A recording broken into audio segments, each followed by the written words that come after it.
The origin of all things. In the beginning, when there was no high heaven and no low earth, the universe was immersed in nothingness, and darkness covered the abyss. Only the Spirit of God moved upon the waters. And God said, "Let there be light." Light immediately appeared. God saw that the light was good, and he separated the light from the darkness. The light was called day, and the darkness was called night. That was the first day. On the second day, God said, "Let there be an expanse to separate the waters below from the waters above." Thus the expanse was created, and he called it heaven. On the third day, he gathered the waters into one place, revealing the dry land. He called the dry land earth, and the gathered waters he called seas. Then he said, "Let the earth bring forth vegetation, plants, and trees bearing fruit according to their kinds." And greenery flourished. On the fourth day, God created two great lights to govern the day and the night: the sun, radiating brightly during the day, and the moon, gently illuminating the night. He also set countless stars in the sky to shine upon the world. On the fifth day, he said, "Let the waters abound with living creatures, and let the skies be filled with birds." So the seas teemed with fish, and the birds soared through the heavens, enriching the world with life. On the sixth day, God said, "Let the earth bring forth living creatures, wild beasts, livestock, and creeping things."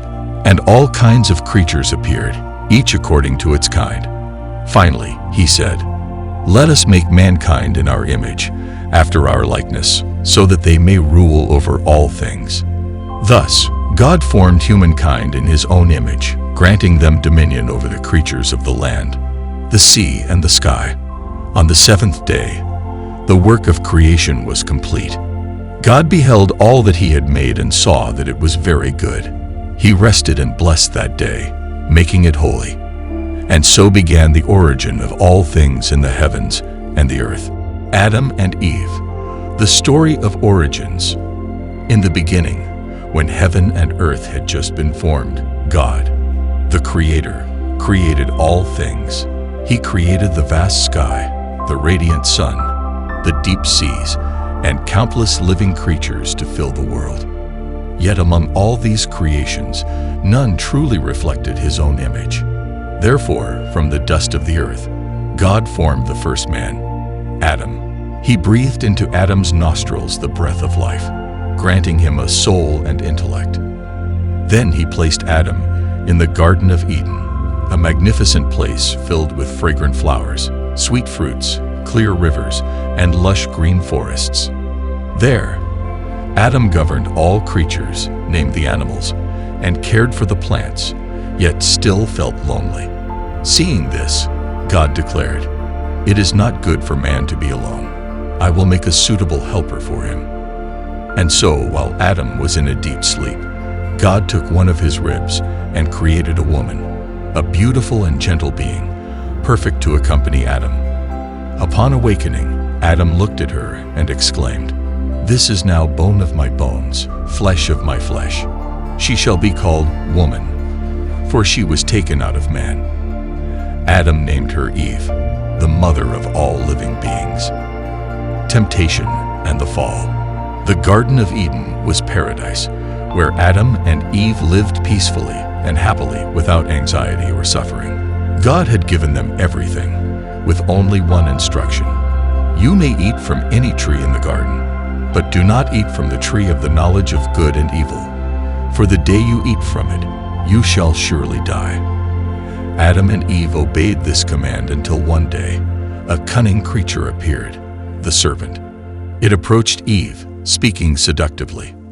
Did God really say, "You must not eat from any tree in the garden"? Eve replied, "We may eat from any tree, except the one in the middle of the garden. For God said that if we eat or touch it, we will die." The serpent wickedly laughed. "You will not surely die.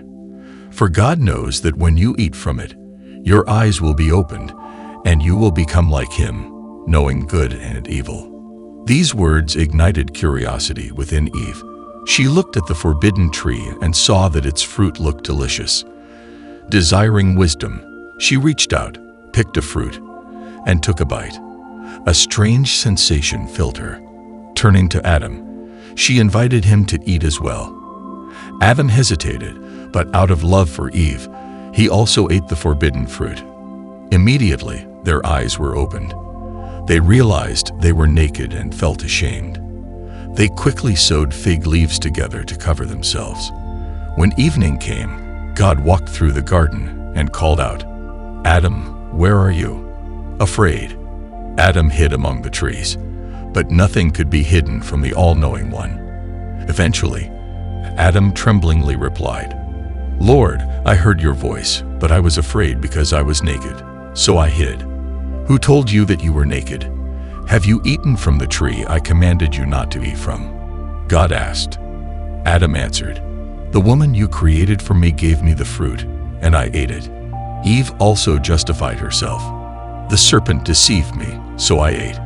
God was angry because humans had disobeyed him. He declared their punishment. The serpent was cursed to crawl on its belly, forever at enmity with humanity. Eve would endure pain in childbirth, and Adam would labor arduously to survive on a thorny, difficult earth. Most importantly, they were expelled from the Garden of Eden. God placed angels and a flaming sword to guard its entrance, preventing anyone from returning. A new beginning for humanity. Though they lost eternal life in Eden, Adam and Eve did not lose their love and responsibility. They had many children, laying the foundations for all humanity. They learned to work, to love, and to face the consequences of their choices. The story of Adam and Eve is not merely a legend about human origins, but also a profound lesson about freedom, responsibility, and the consequences of our decisions. It reminds us that we each have the right to choose, yet we must also be prepared to bear the outcomes of those choices. Thus, from a perfect garden to a world filled with challenges, humanity began its long journey to find its own meaning. Cain and Abel, a story of jealousy and fate. In the beginning, when the earth was new and all things were fresh, Adam and Eve gave birth to two sons, Cain, the elder, and Abel, the younger. Cain was a tiller of the soil, working daily to cultivate the land to provide for his family. Abel, on the other hand, was a shepherd who led his flocks through lush green pastures, tending them with great love and care. As time passed, the day came when the two brothers brought offerings to God. Cain presented the first fruits of his harvest, while Abel chose the fattest of his firstborn lambs. God looked favorably upon Abel's offering because it came from a sincere and reverent heart, but he did not accept Cain's offering. Disappointment and jealousy surged within Cain like a fierce storm. Anger burned brightly in his eyes as he saw his brother blessed, while his own offering was rejected. God spoke to Cain, "Why are you angry? Why is your face downcast? If you do what is right, will you not be accepted? But if you do not do what is right, sin is crouching at your door. It desires to have you, but you must rule over it." Yet these words were not enough to soothe the burning jealousy in Cain's heart. One day, Cain invited Abel out into the field. In that desolate place, beneath the vast sky, with just the two brothers amid nature's vastness, Cain struck. Anger turned into action. Envy became bloodshed. He killed his brother, destroying the sacred bond between two blood relatives. Abel's painful cry rang out, but the field remained silent. The ground drank deeply of the innocent blood. Then God appeared and asked Cain, "Where is Abel, your brother?" Cain lowered his head, hiding his blood-stained hands, and replied coldly, "I do not know. Am I my brother's keeper?" But God already knew everything. He said, "The voice of your brother's blood cries out to me from the ground.